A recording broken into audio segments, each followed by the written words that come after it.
Ciao, sono Marco, vengo dalla Sardegna. Ciao, mi chiamo Antonio Toscano. Vengo da Cagliari. Sono venuto qua in Moldavia dal dottor Palmas. Lo staff buono, Medici professionali, infermieri e dottori ottimi. tutti gentili. Il dottor Mihai è davvero eccezionale. È un piacere averlo conosciuto, il professore. Io lo chiamo professore perché è un grande. Moldavia mi è piaciuto, ci sono stata adesso 15 giorni. Splendidi, lucenti, brillano, ti dà la possibilità di sorridere senza porti nessun problema. Sinceramente è stata forse la scelta migliore che abbia mai fatto. Qualità, pulizia e accoglienza, lì non avete perso niente, quindi benissimo, sotto tutti i punti di vista. Mi sono trovata come in famiglia, si può dire. Sono veramente persone professionali. Per noi è difficile, non so se ci riesco ad andare avanti.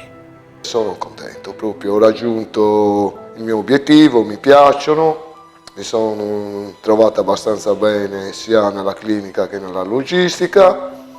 Bello, ve lo consiglio, è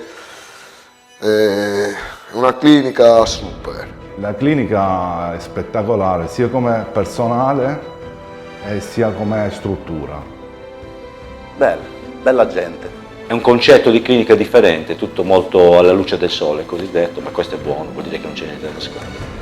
Le persone sono disponibili, le informazioni.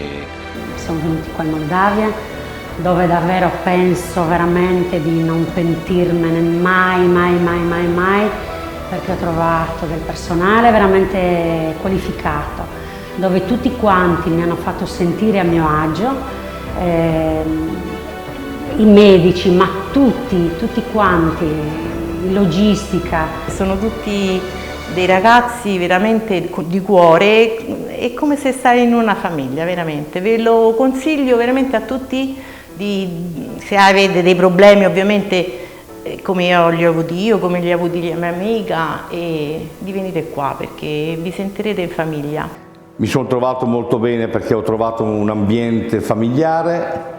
È come trovarsi a casa. È una bella esperienza, dovrò ritornare, ma ci ritorno con piacere perché mi sono trovato veramente bene. Ti mettono a condizione di stare a tuo agio, come se fosse a casa tua. Personale, tutto uno più gentile dell'altro. Invito tutti a coloro che possono vedere questa esperienza a provarla perché effettivamente avranno dei risultati e saranno soddisfatti. Un saluto a tutto lo staff che ci possono vedere. Grazie a tutti.